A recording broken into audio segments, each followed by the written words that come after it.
मैं मोदी जी से एक बात कहना चाहता हूं, ये जितना भी मुसलमान है ये सारा आपका फैन बनना चाहता है।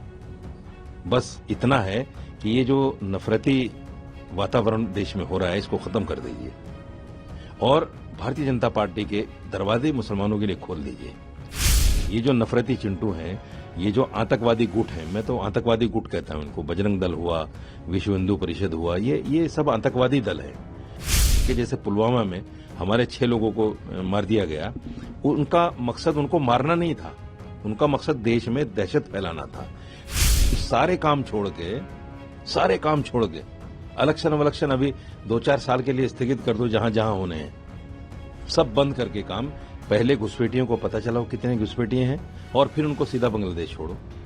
अगर बांग्लादेश नहीं लेता है उनको तो बांग्लादेश के 2 टुकड़े करो, आधे उसमें डालो, आधे उसमें डालो। देखिए, घुसपैठियों पर जिस तरह की राजनीति हो रही है वो सिर्फ राजनीति तक है। अभी तक इस पर काम कुछ नहीं हुआ। ना तो अभी तक ये पता कि देश में घुसपैठिए कितने हैं, ना अभी तक ये पता कि उसका रोड मैप क्या है। उनको बंगाल भेजा जाएगा, बांग्लादेश भेजा जाएगा या किसी और देश में भेजा जाएगा या उनको किसी समंदर में फेंका जाएगा। अभी तक देश के सामने कोई रोड मैप नहीं है। इसलिए मैं समझता हूं कि सरकार को पहले उनकी तादाद देश को बतानी चाहिए कि इतने घुसपैठिए हैं। फिर सरकार को एक रोड मैप तैयार करना चाहिए, इनको भेजना कहां है। सवाल यह है कि बांग्लादेश पहले ही मना कर चुका है कि मैं किसी घुसपैठिए को नहीं लूंगा क्योंकि मेरा उनसे कोई लेना देना नहीं है, और बंगाल लेगा भी नहीं, बिल्कुल नहीं लेगा। तो ये कुछ सुलगते सवाल हैं जो सरकार को नजर में रखने चाहिए कि भाई इनको भेजोगे कहां।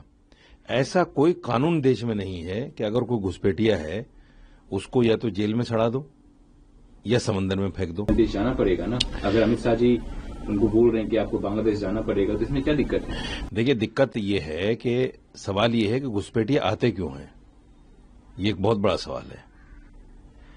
घुसपैठिए क्यों आते हैं और कहां से आते हैं। जब तक हम अपनी बॉर्डर लाइनों को मजबूत नहीं करेंगे, जब तक वहां जो घूसखोरी हो रही है, 50-50, 100-100 रुपए में बॉर्डर पार करा दिया जाता है। आसाम के जितने बॉर्डर हैं उनमें सुनने में आता है सूत्रों के अनुसार कि भाई 50-50, 100-100 रुपए लेके बॉर्डर पार करा दिया जाता है। तो वो घूसखोरी जब तक बंद नहीं होगी, जब तक उनका आना बंद नहीं होगा, जब तक ये राजनीति बंद नहीं हो सकती। उनको वापस तो नहीं आप भेज सकते, सरकार के पास ऐसा कोई रोड मैप नहीं है। रोड मैप बनाती है, जो भी घुसपैठिए इलीगल रूप से भारत में रह रहे हैं, सीमांचल में, पश्चिम बंगाल में, असम में रह रहा है, उसको अगर बांग्लादेश भेजा जाए तो क्या आप ऐसे प्रावधानों का समर्थन करेंगे?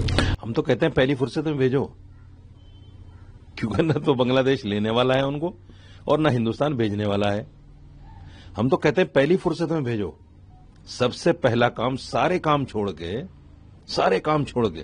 इलेक्शन अभी 2-4 साल के लिए स्थगित कर दो, जहां जहां होने हैं सब बंद करके काम। पहले घुसपैठियों को पता चलाओ कितने घुसपैठिए हैं और फिर उनको सीधा बांग्लादेश छोड़ो। और अगर बांग्लादेश नहीं लेता है उनको तो बांग्लादेश के 2 टुकड़े करो, आधे उसमें डालो, आधे उसमें डालो, या एक अलग बांग्लादेश बना दो घुसपैठियों का। करें तो सही कुछ। सिर्फ राजनीति।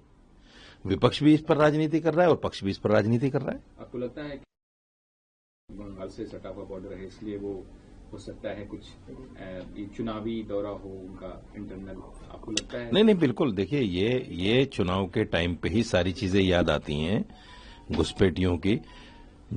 आप देखिए, इलीगल माइग्रेट कश्मीर से भी हुआ था, फोर्सफुली कहिए या बंदूक की नोक पे कहिए। आज तक वो दिल्ली में बैठे हुए हैं, वीआईपी ट्रीटमेंट मिल रहा है उनको। 370 हट गई, 35A भी हट गया। अभी तक कोई कश्मीरी पंडित कश्मीर जाने को तैयार नहीं, क्योंकि जो वीआईपी ट्रीटमेंट यहां उनको मिल रहा है वहां जाके थोड़े मिलेगा। कोई जाने को तैयार नहीं, लेकिन सियासत हो रही है उस पर कि कश्मीरी पंडितों को ऐसे भगाया गया, वैसे मस्जिदों से ऐलान हुआ, फला से ऐलान हुआ। सियासत हो रही है पूरी। और वो पंडित भी खुलकर आकर बोलते हैं हमारी बहन बेटियों को उठा लिया गया, हमारा फला उठा लिया गया। वो इसलिए बोलते हैं ताकि हमें जो चीजें मिल रही हैं वो मिलती रहें।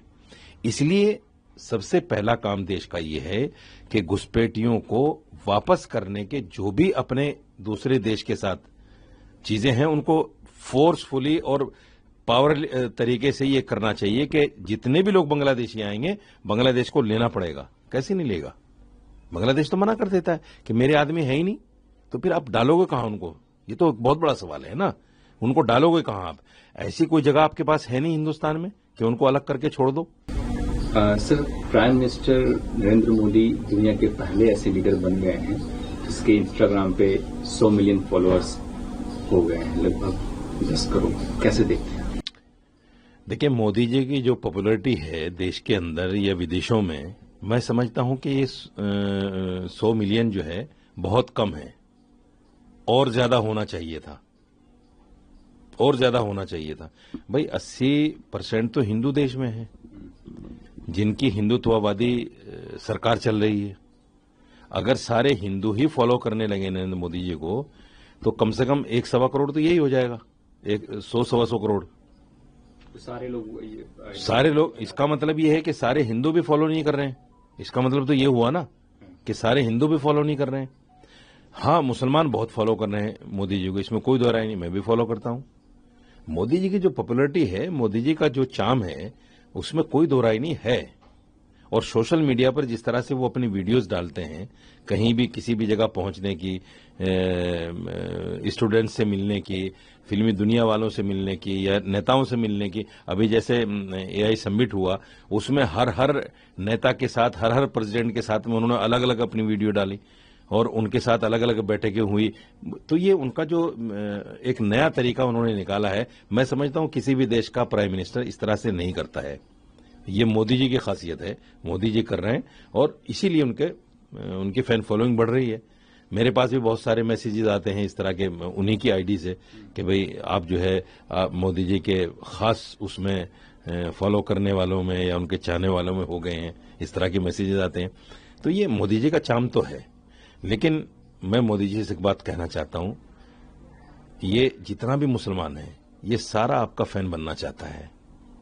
बस इतना है कि ये जो नफरती वातावरण देश में हो रहा है इसको खत्म कर दीजिए और भारतीय जनता पार्टी के दरवाजे मुसलमानों के लिए खोल दीजिए।